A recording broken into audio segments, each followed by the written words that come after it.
வணக்கம் ஜே.கே. அஸ்ட்ரோவின் இன்று மாலை 6 மணி நேரப்படி இன்றைய பஞ்சாங்கம். இன்றைய தேதி மார்ச் 16, 2024.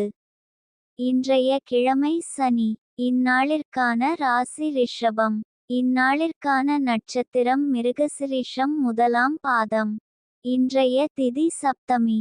இன்றைய யோகம் ஆயுஷ்மான். இன்றைய கரணம் வணிசை. இன்றைய ராசி துலாம் ராசிக்கு சந்திராஷ்டம ராசியாகும்.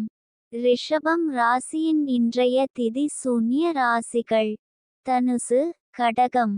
மிருகசிரீஷம் நட்சத்திரங்களில் செய்யும் சுப காரியங்கள்: விவாகம், ருது சாந்தி, பூமுடித்தல், சீமந்தம், பெயர் சூட்டல், முடிவாங்க, காதுகுத்த, அன்னபிராசனம், உபநயனம், வித்தியாரம்பம், ஆபரணம் பூணுதல், மனைக்கோல், கிராமப்பிரவேசம், தேவதா பிரதிஷ்டை, கிரகப்பிரவேசம், சமுத்திர யாத்திரை.